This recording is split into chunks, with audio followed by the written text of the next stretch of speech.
You did not go looking for it. You did not set out to build a relationship with a creature that most people wave away without a second thought. You simply showed up. You left the corner unmowed. You turned off the garden light at midnight. You stopped reaching for the spray. You moved a little more slowly near the lavender. You sat outside on warm evenings instead of watching from behind glass. And somewhere along the way, without you noticing exactly when, something shifted. The bees stopped lifting when you walked past the flower bed. A dragonfly began appearing at the same corner of the garden every evening when you sat outside. A butterfly landed on your arm and stayed longer than butterflies are supposed to stay. A May beetle dropped onto your hand in the dark and gripped your finger with those specific legs and did not immediately leave. You felt it. Something between you and the insects in your garden that you could not quite name. This video is going to name it for you. Welcome to the beetle mystery. Today we are going through 7 specific signs that the insects in your garden have moved beyond simply using your space and have actively chosen you. Not your flowers. Not your soil. Not your light. You. A specific human being that specific wild creatures have decided, after their own kind of careful assessment, that they can trust. Stay until the end. Because the last sign is the one that people tell me they did not realize was happening until they read about it. And then they could not stop thinking about every time it had. Sign 1. They do not lift when you approach. And that is not indifference. That is a decision. Every insect has what researchers call a threat response threshold. The distance at which a perceived danger must reach before the insect abandons what it is doing and takes evasive action. This threshold is not fixed. It is not the same for every approaching creature. It is calculated, in real time, based on the insect's assessment of the specific individual coming toward it. An unknown human moving through a garden will trigger threat responses from a significant distance. Bees lift from flowers. Dragonflies relocate. Butterflies close their wings and prepare to flee. The body language of an unfamiliar presence is enough, before any harmful action has occurred, to set the entire garden on edge. But a human that an insect has assessed as safe, a human whose movements it has encountered before, whose presence it has associated with no harmful outcome across repeated interactions, gets a shorter threshold. Sometimes no threshold at all. Research on bee behavior in gardens with regular human presence has documented that individual bees develop differentiated responses to specific humans versus strangers entering the same space. The same bee that lifts from a flower when a stranger approaches will continue foraging when the familiar gardener passes within centimeters of the same flower. It is not that the bee has stopped noticing you. It has noticed you specifically, assessed you specifically, and made a specific decision that you are not a reason to stop what it is doing. That is not a small thing. That is a wild creature choosing to stay near you. Sign 2. They time their visits to you, not just to your flowers. Pay attention to this one because most people miss it completely. An insect that is simply using your garden as a resource will time its visits to the resource. When the flowers are open and producing nectar, the bee comes. When the light is right for hunting, the dragonfly appears. When the temperature suits its activity, the butterfly moves through. The garden is the variable. You are irrelevant to the calculation. But something different happens when an insect has begun to incorporate your presence into its understanding of the garden. It begins to respond to you as a signal in the environment, not just to the flowers or the light or the temperature. Research on bumblebee foraging behavior has documented that bees in gardens with consistent human presence develop what researchers describe as associative learning around human activity.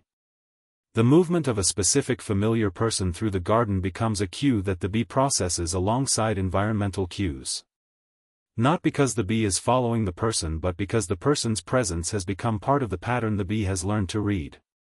If a bee appears near you before you have approached any particular flower, if a dragonfly materializes at the corner of the garden within minutes of you sitting outside, if the butterfly that has been visiting all week appears specifically when you are there and is absent on the days you are not, something has shifted. You have become part of the garden's pattern for that creature. And it is responding to you as part of that pattern. Sign 3. They warn you. And you have probably not realized that is what was happening. This one will make you think back through every summer you have spent in a garden and reconsider several moments you dismissed as coincidence. Insects communicate danger. Not in the way we do, not with language, but with chemical signals, with sound, with movement patterns that propagate through the insect community of a garden faster than any verbal warning could travel. When a threat enters a space, the alarm goes out. And in gardens where a specific human has been present long enough to become part of the known landscape, that alarm sometimes goes out in a direction that includes the human. Bees release alarm pheromones when they detect a threat near the colony. These pheromones do not discriminate between fellow bees and trusted humans nearby. They fill the air of the garden with a chemical signal that something is wrong. A person who has spent enough time near bees to recognize the shift in their behavior, the sudden increase in flying activity, the change in the sound of the hive from its usual steady hum to something more urgent, is receiving a warning. Wasps in a garden where they have assessed a specific human as safe have been observed increasing their patrol behavior near that human when an unfamiliar predator enters the space. Not attacking the predator. Not fleeing from it. Patrolling near the person they have mapped as part of their territory's known population. You may have experienced this. A bee flying insistently near your face on a day when you later discovered a wasp nest had been disturbed nearby. A sudden change in the sound of the garden that made you look up before you consciously understood why. A dragonfly that appeared at eye level and hovered with unusual persistence on an evening when something had changed in the garden behind you. They were telling you something. They were behaving as if you were worth telling. Sign 4. They follow your activity through the garden. And they do it specifically with you. This one requires you to pay attention over time. But once you see it, you will never stop noticing it.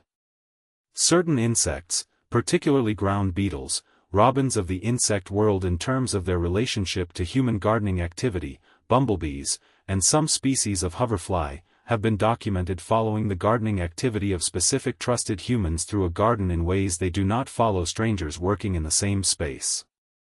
The mechanism is not mysterious. It is learned behavior based on careful observation across multiple interactions.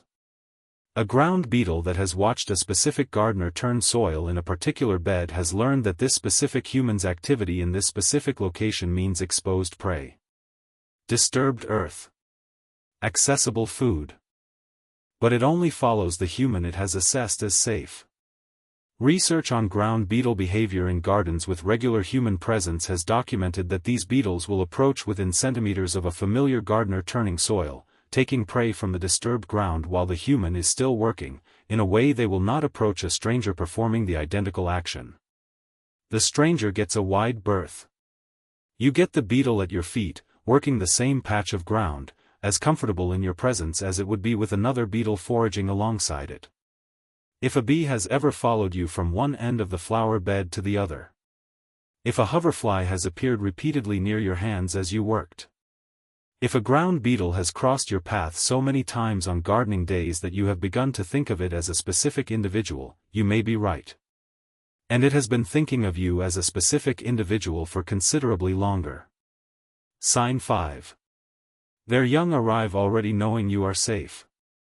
This one is quiet. And it matters more than almost anything else on this list. When an insect that has assessed you as safe reproduces in your garden, the next generation does not arrive as strangers. They arrive with information. Not transmitted the way a parent bird transmits behavioral cues to fledglings through watched interactions, but through something more fundamental. Through the chemical history of the territory they hatch into. Solitary bees that nest in your garden leave chemical traces in and around their nesting sites that encode information about the territory. Emerging young bees read that chemical landscape as they orient to the world for the first time. A territory that has been consistently safe, a territory where a specific human presence has never been associated with harm, carries a different chemical signature than a territory that has been disturbed or threatened.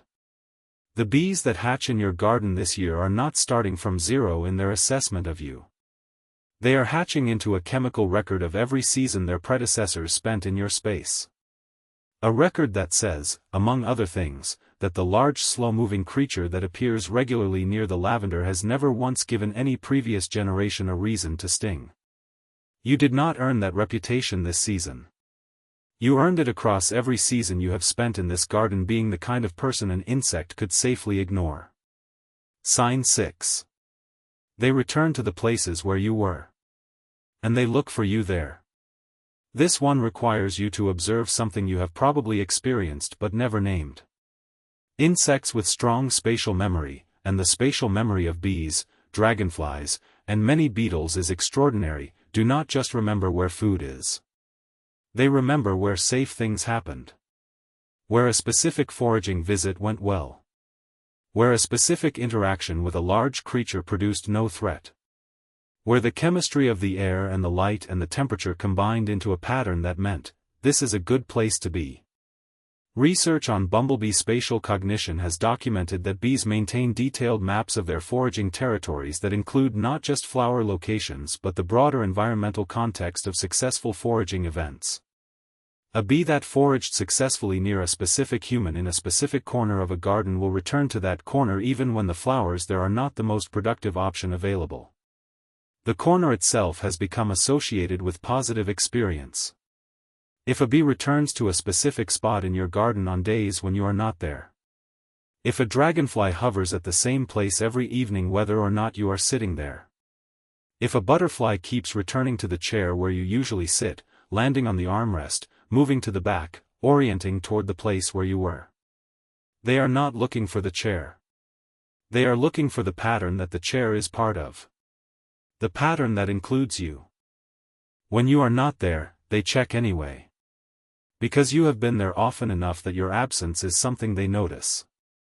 And they come back to the place where the pattern usually holds, to see if today is the day it does again. Sign 7. One lands on you. And stays. And that is the end point of something that began the first day you moved quietly enough for it to notice. I saved this one for last because it is the rarest and the most significant.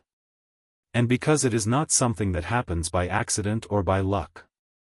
It is the conclusion of a process that started before you knew it had begun. Not every insect will do this. Not with every person. The species most likely to reach this level with a specific trusted human are bumblebees, certain species of hoverfly, dragonflies in the late season when their territorial behavior has settled into familiarity, and may beetles on warm evenings when the light is right and the garden is quiet and you have been outside long enough that you have become part of the evening rather than an interruption of it.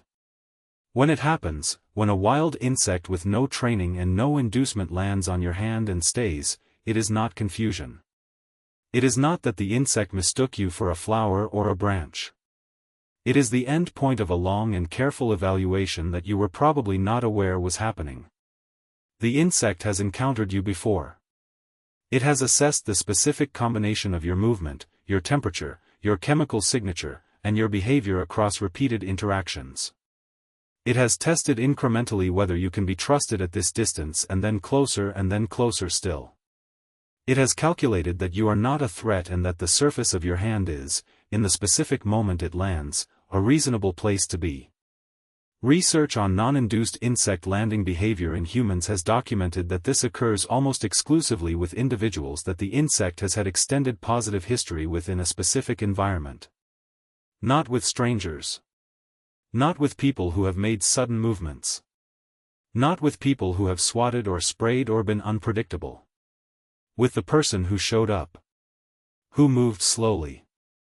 Who left the corner unmowed and the stem standing and the light off at midnight.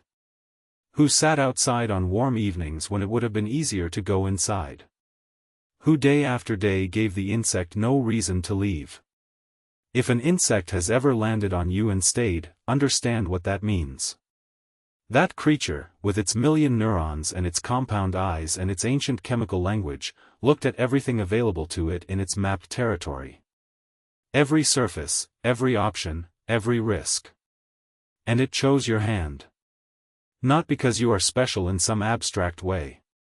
Because you did the specific, daily, quiet work of being someone a wild creature could safely land on. And there is almost nothing more extraordinary that a human being can be. Has a moment like one of these ever happened to you in your garden?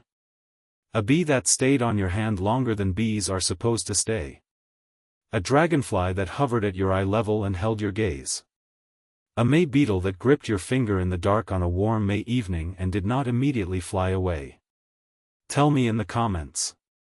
Be specific. What creature was it? What were you doing? What did it feel like when it stayed? Because the map of these moments, of the trust that builds slowly and quietly between humans and the insects sharing their gardens, is still being drawn. And some of the most important points on that map are in the memories of people who were paying attention on evenings when something small and ancient decided they were worth landing on. I will see you in the next mystery. The beetle mystery.